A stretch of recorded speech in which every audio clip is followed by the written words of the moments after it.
Welcome back. In this session, we're continuing discussing the challenges of keeping intimacy alive, focusing on the following ideas. 1. How I statements can help you reduce conflict and bolster intimacy. And 2. Other tips and exercises for keeping intimacy alive. Let's start by looking at I statements and how they can help you to reduce conflict and to bolster intimacy.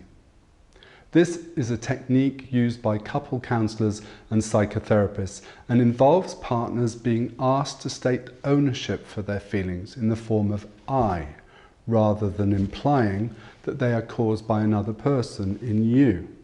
This form of communication training has been used by clinicians supporting effective parenting skills and in conflict resolution work with family therapy. When used effectively, I statements can bring openness and focus, reduce blame and help a partner to bring the focus back to themselves. Let's look at a few examples of expressing feelings as I statements.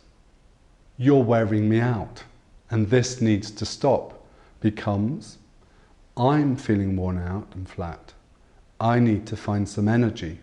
You don't do enough to support me and you never give me what I want becomes I feel exhausted by all the parenting duties. I need to rest and do something different to get my energy back. You'll notice that non-blaming I statements are much simpler than long repetitive blame traps that many couples fall into. Anyone who's had these types of negative accusatory conversations will know that they can reverberate for many weeks and months after the argument has stopped. Hurtful you statements may stay in your mind, and if they confirm our family script, they may lead to longer-term unhappiness and a need to cut off. So here's an example with our couple Sasha and David using I statements rather than the blaming statements of the previous session.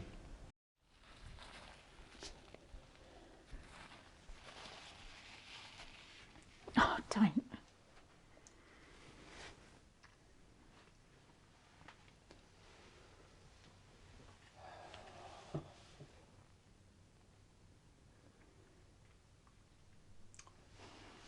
Sasha, I'm sorry for being so blaming earlier.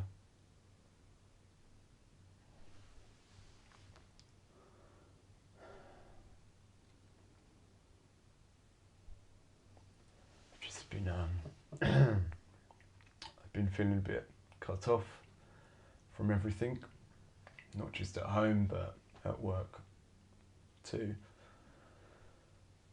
And I'm finding it hard to ask for what I want and say what I want.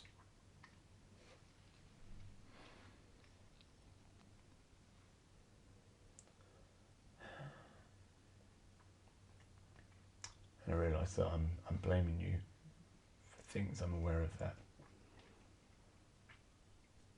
And I'm sorry. Thank you. You'll notice that the earlier blame statements have been exchanged for a moment of calm and clear ownership of the feelings involved.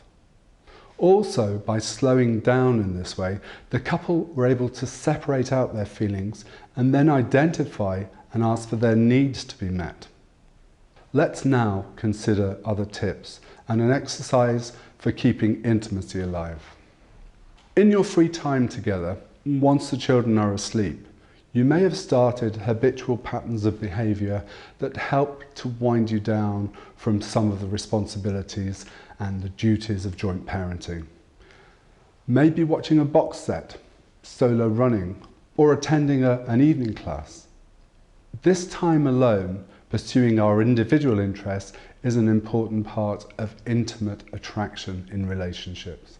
It's an illusion to think that our partners somehow belong to us and that being together all the time is a sign that you love each other.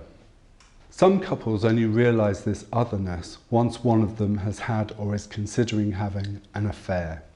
And this may be the wake-up call they need to appreciate how much they had assimilated them into the more humdrum aspects of their lives. It's essential, therefore, to remind ourselves to keep our individuality and our mystery intact. Some tips for maintaining intimacy might include buying a new item of clothing for ourselves or our partner, or commenting on how different they look and how this pleases you. Planning something as a surprise for your partner, however small, might remind you that you're both still a couple and not just parents together. Here's an exercise for you to try to bolster intimacy in your relationship, which you can do either alone or with your partner. So, write down 3 pleasing and surprising things you're going to try to do for your partner over the coming week. Keep this plan to yourself, and if your partner is also doing this exercise, then invite them to do the same. For example, you may plan to hug your partner more, or come and greet them when they get in a different way.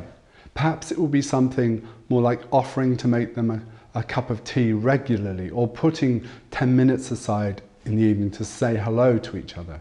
It doesn't have to be something big. At the end of the week, share what you wrote down and what you did with each other. Did your partner notice? And if so, what was the impact? And what was the impact on you? This exercise highlights how helpful it can be to make and receive small gestures where we feel noticed and held in mind and cared for. In this session, we've seen how getting into the habit of using I statements can reduce blame and help you to communicate more clearly. We've also explored some tips and an exercise for keeping intimacy alive. In our next session, we'll be looking at common mid-stage challenges for parenting couples around fairness and managing sibling relationships. So we'll see you there.